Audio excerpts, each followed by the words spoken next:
வணக்கம். நான் உங்கள் பிடல் பிரவீன். ஒரு பெரும் அதிர்ச்சி இப்போ நடந்திருக்கு. பாத்தீங்கன்னா, தனியார் கூட்டமைப்பு இருக்காங்க இல்லையா, சிபிஎஸ்இ ஸ்கூலு, இந்த பிரைவேட் ஸ்கூலு, தனியார் ஸ்கூல்னு சொல்றோம் இல்லையா, அவங்க பெரும் ஒரு அதிர்ச்சியான தகவல் ஒன்று சொல்லியிருக்காங்க. ஒரு ஸ்கூலுக்கு 5 லட்சம் சொல்லிட்டு 1000 ஸ்கூலுக்கு கிட்டத்தட்ட வருஷத்துக்கு 50 கோடி ரூபா வருதுங்க. 50 கோடி ரூபா வந்து நேரடியா அந்த கூட்டமைப்புல இருக்கிறவர் வந்து கதறி கத்தி பேசுறாரு. என்னன்னு சொல்றாரு, ஒவ்வொரு சிபிஎஸ்இ ஸ்கூலும் என்ஓசி சர்டிபிகேட்னு சொல்லுவோம் இல்லையா, அதான் தடையில்லா சான்றிதழ் வாங்குறதுக்கு அந்த சர்டிபிகேட் வாங்குறதுக்கு ஒரு ஸ்கூலுக்கு 25 லட்ச ரூபாயில இருந்து 50 லட்ச ரூபாய் வரைக்கும் நாங்க கொடுத்தங்க. நாசமா போனேன்னு சொல்றாங்க. அது மட்டும் இல்ல, பணத்தை கொடுத்துட்டா அவங்க பின்னாடி நாய் மாதிரி திரிவாங்களாம். 50 லட்சத்தை கொடுத்துட்டு 30 லட்சத்தை கொடுத்துட்டு காத்து கிடப்பாங்களாம். அந்த என்ஓசி சர்டிபிகேட் வராம இருக்கிறது காத்து கிடப்பாங்களாம்.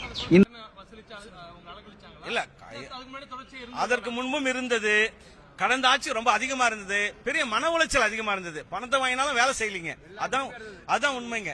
பணத்தை வாங்கி கொண்டாலும் வருடக்கணக்கில் எங்களை ஏமாற்றி அலைகழித்து நாசம் செய்தார்கள். இன்றைக்கு நாங்கள் நிம்மதியாக எங்கள் தொழிலை செய்யலாம், கல்வி கற்பிக்கிற காரியத்தை செய்யலாம். அதற்கு நாங்கள் எல்லோரும் தயாரா இருக்கிறோம். அதற்காக தமிழக அரசுக்கு, குறிப்பா பள்ளி கல்வித்துறைக்கு, தளபதி விஜய் அவர்களுக்கு, முதல்வர் அவர்களுக்கு நெஞ்சார்ந்த நன்றி. இந்த மாதிரி ஒரு வாய்ப்பு கிடைக்குமான்னு சொல்லிட்டு ராஜ்மோகன் வெயிட் பண்ணி இருந்திருக்காங்க. அந்த வாய்ப்பை தமிழக முதலமைச்சர் விஜயன் அவர்கள் அதை கொடுத்ததுக்காக அவர் மிகுந்த நன்றி சொல்லிக்கிறாரு. ஆமாங்க, இதுதான் மாற்றம். ஒரு சாமானியன், ஒரு ஏழை மகன், ஒரு அமைச்சர் ஆனா என்ன நடக்கும்ன்றத ராஜ்மோகன் அண்ணன் மூலியமா தளபதி விஜய் அண்ணா நிறைவேற்றிருக்காங்க. இதுதான். அனைத்து சர்டிபிகேட்டும் இருக்குமா, என்ஓசிக்கு தேவையான அனைத்து சர்டிபிகேட்டும் இருக்குமா, இருந்தும் அவங்க கொடுக்க மாட்டாங்களாம். 50 லட்சத்தை கொடு, 25 லட்சத்தை கொடு, 30 லட்சத்தை கொடுன்னு சொல்லிட்டு ஓபன் ஸ்டேட்மெண்டா அந்த கூட்டமைப்போட தலைவர் சொல்றாங்க.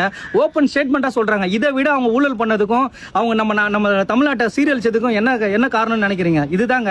இதுக்காக தான் இந்த மாற்றத்தை விரும்பினாங்க. ஏன் மாற்றம் வேணும், ஏன் ஓட்டு போட்டாங்க தெரியுமா? தளபதி விஜய்க்கு ஏன் ஓட்டு போட்டாங்க தெரியுமா? இதுக்காக தான் போட்டாங்க. கவர்ச்சி நம்பி ஓட்டு போடலங்க, இந்த மாற்றத்தை நம்பி தான் ஓட்டு போட்டிருக்காங்க. மக்களே, நீங்கள் ஓட்டு போட்டது வீணாகவே இல்லை. தயவு செஞ்சு இந்த மாதிரி போலி பிரச்சாரம் பண்ணிக்கிட்டு 6 மாசத்துல ஆட்சியை கழிச்சிருவோம், 3 மாசத்துல ஆட்சியை கழிச்சிருவோம் சொல்லிக்கிட்டு பொய் பிரச்சாரம் பண்றவங்களுக்கு நிரந்தரமான ஒரு தீர்வு நம்ம கொடுத்துட்டோம். நம்பி ஓட்டு போடுறதுக்கு தளபதி விஜய் அண்ணா நல்லதே பண்ணிட்டு இருக்காரு, நல்லதே செய்வாரு. கூடிய விரைவில் இன்னும் சில அறிவிப்புகள் வந்துகிட்டு கொண்டே இருக்கும் என்பதை இந்த நேரத்தில் நன்றியோடு தெரிவித்துக் கொள்கிறேன். நன்றி, வணக்கம். உங்கள் கனவை சொல்லுன்னு ஒரு ஸ்கீம் கொண்டு வந்தாங்கல்ல, இன்னைக்கு அந்த ஸ்கீமோட நிலைமை பாருங்க, குப்பையில கிடக்குது. இதான் உங்களோட கனவை சொல்லுங்கன்னு ஸ்டாலின் சொன்னாரு. அதோட நிலைமையை பார்த்தா இன்னைக்கு குப்பை தொட்டியில கிடக்குது. உளுந்தூர்பேட்டை தாலுகா செம்மீன்மதி பஞ்சாயத்துல கிடக்கிற குப்பை பாருங்க. மக்கள்கிட்ட வாங்கின மனு எந்த ரேஞ்சில் கிடக்குது பாத்தீங்களா? இதுதான் இந்த ஊரோட நிலைமை.